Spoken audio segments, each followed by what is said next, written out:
next tells you a lot about Comey. It was Jim Comey who ultimately backed down after Comey and other Justice Department officials threatened to resign. But then what happened next tells you a lot about Comey. It was Jim Comey who ultimately testified in a major way before Congress about what had happened. I couldn't stay if the administration was going to engage in conduct that the Department of Justice had said had no legal basis. I simply couldn't stay. Mr. Comey, I'm commending you for what you did here. It was one of many times Comey would go before the cameras. He was in the spotlight more than any FBI director that I ever worked for, and I think he felt that he could use that spotlight in ways that other directors hadn't used. Having the courage to speak.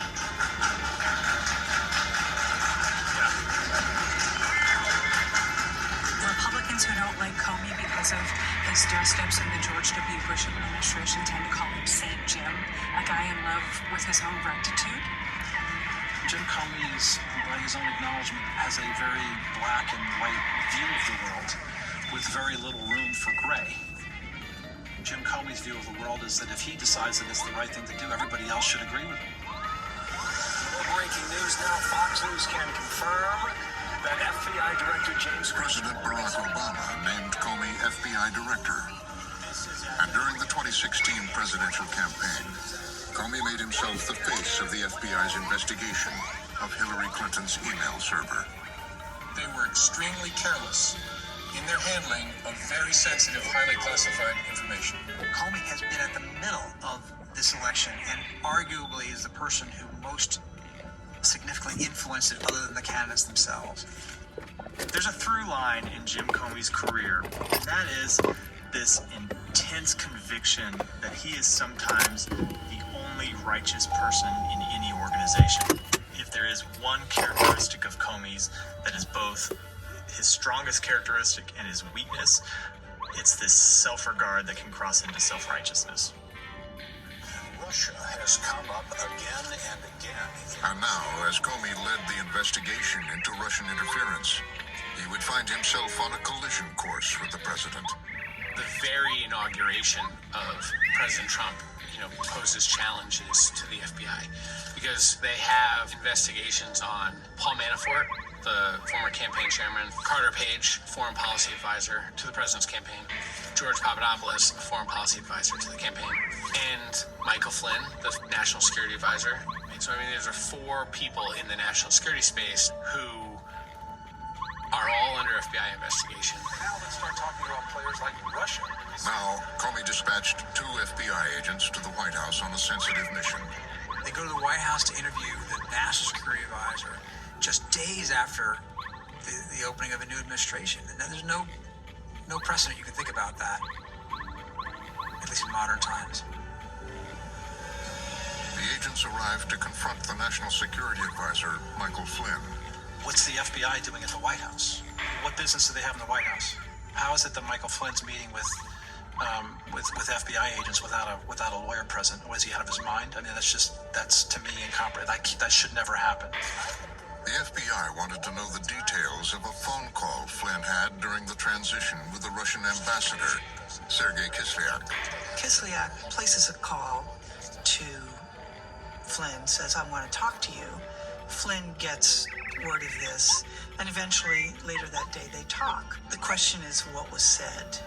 The FBI already knew from electronic surveillance that Flynn and Kislyak had discussed the Obama administration's sanctions on Russia. Now, on the record, they asked Flynn about it. He dissembles. He suggests that he did not have such conversations with the Russian ambassador.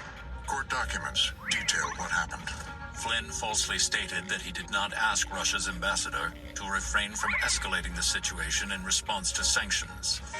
Comey's agents had caught Flynn lying to the FBI, a federal crime.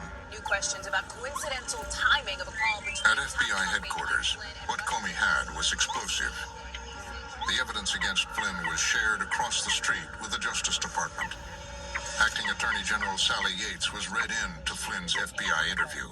Sally Yates is a career Justice Department prosecutor, 27 years in the department, a tough cookie, but a genteel Southern woman. She's saying we need to tell the White House Flynn has lied. And the Russians know that those are lies. We need to mitigate the risk. Yates would head to the office of the new White House counsel, Don McGahn. Don McGahn is a kind of stalwart conservative lawyer, not someone who has a record of service within the Department of Justice, not someone who's been schooled in exactly these kinds of questions. Yates and her deputy, Mary McCord, told McGahn that Michael Flynn had been lying. I think that, for a person who'd been in the office for 6 days, it was surprising information to learn and just took a little bit of time to process. What the acting attorney general was saying to the White House counsel, you have someone working in this building, in this West Wing, who is compromised. They believed the information they gave McGahn would force the president to act. It's clear that Yates and McCord believe this is a very vulnerable situation for the White House, as well as for Mr. Flynn. And they presume that the White House would fire him. That same day, McGahn went to see the president. He told him that the highest levels of the Justice Department believed that Flynn had been lying. It was a warning that one of his most trusted advisors was in the crosshairs. Michael Flynn is the former director of the Defense Intelligence Agency who effectively became Donald Trump's top national security advisor. Please welcome retired United States Army Lieutenant General Michael Flynn. He became a very trusted and close confidant of not just President Trump, but President Trump's family. We do not need a reckless president who believes she is above the law. Flynn's harsh rhetoric had endeared him to Trump and his supporters. Lock her up. That's right. Yeah, that's right. Lock her up. Well, funny you mention it. Flynn bonded, and he was one of the president-elect's first appointments. They had a very good chemistry. But what people underestimate, I think, is the need for personal chemistry inside the White House. And General Flynn and the president had personal chemistry. And now, Trump had been told Flynn was in trouble with the FBI. Mike Flynn knows a lot of things. Mike Flynn could be a dangerous person to have under pursuit of investigators. Clearly, he sees that this investigation has a potential of getting out of his control and leading places that it might not be helpful to him to have it lead. One day after he had talked to McGahn about Flynn, Trump took a fateful step. He called Comey. Surprise call from the president. Want to come over for dinner, Jim? Comey says. Yeah, sure, Mr. President. It's clearly not a coincidence that the president suddenly invited Comey over for dinner that night, right after McGahn was briefed about Mike Flynn's criminal jeopardy. Already on edge about the meeting, when Comey arrived, he discovered the table had been set for two. Two. Nobody else is going to be there. He and the president. The attempted bromance continues. Suspicious of the president's motives for the meeting, Comey again memorialized the conversation. We sat facing each other at a small oval table set I for heard two that. and placed in the center of the room. Comey says the president had very nice words for him, and so it's this pleasant conversation. And then the president says, "Can I expect loyalty from you?" He needed loyalty and expected loyalty. I did not reply or even nod or change my facial expression. The president would ask for Comey's loyalty several times during the dinner. It's a remarkable moment. A president demanding loyalty of an FBI director. I can't think of any other president in the modern era who would do that. They understood, as people who had been government before, that that's not the role of an FBI director. He then returned to loyalty, saying, "I need loyalty." I replied that he would always get honesty from me. In the eyes of the White House, President Trump was feeling out Comey about where the investigation stood, how he was going to handle it. Comey saw it as intimidation, possible obstruction of justice. This is the moment where things really start to split. This is the Roy Cohn view of the world. This has been the Donald Trump view of the world. This is the way he's done business. Either you're with me or you're against me. Are you on my team or are you on the other guy's team? Trump had failed to win Comey over. Then, 2 weeks later, there was another leak. This one to the Washington Post. The Washington Post broke this news. They say that National Security Advisor Michael Flynn did The Post scoop publicly revealed the details of that electronic surveillance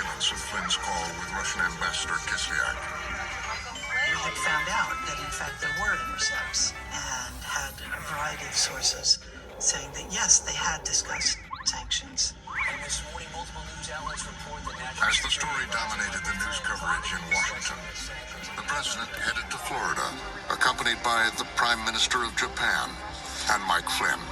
that goes against the denials of Flynn himself. On board, the press, armed with a Post story, were waiting for the new president.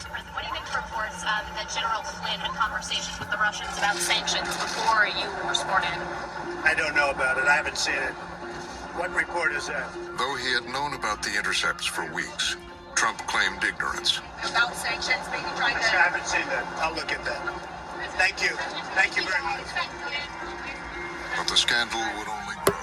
Former acting attorney general Sally Yates, quote, informed the Trump White House late last month that she... That meeting between acting attorney general Sally Yates and White House counsel Don McGahn had also leaked. She apparently told the White House that the national security advisor might be personally compromised and again vulnerable to Russian blackmail. When it comes out that they were warned that he was compromised and that he might have lied to the FBI and they did nothing about it, that suddenly becomes a scandal that implicates not just Mike Flynn, but the White House chief of staff, the president, and anyone who knew about this warning and failed to take action.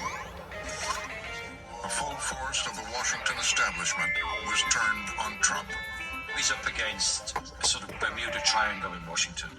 You know, you've got the FBI, you've got the media, and you've got the sort of White House lawyers and the Justice Department all telling him that, look, this is just has to happen. Flynn has to go. For Trump, Washington was turning out to be a very different place than New York. The battlefield is littered with numerous people who have come out of New York and gone down to Washington to think that things are going to work down there just like they do in New York, and then they find out, much to their dismay, that's not how it is. Under pressure, Trump gave in.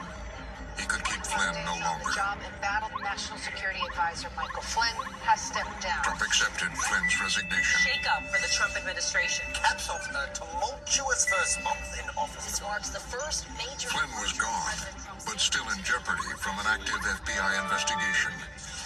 Now the president took an extraordinary step. On Valentine's Day 2017, there was a meeting in the Oval Office between the Attorney General and the Director of the FBI, Jim Comey.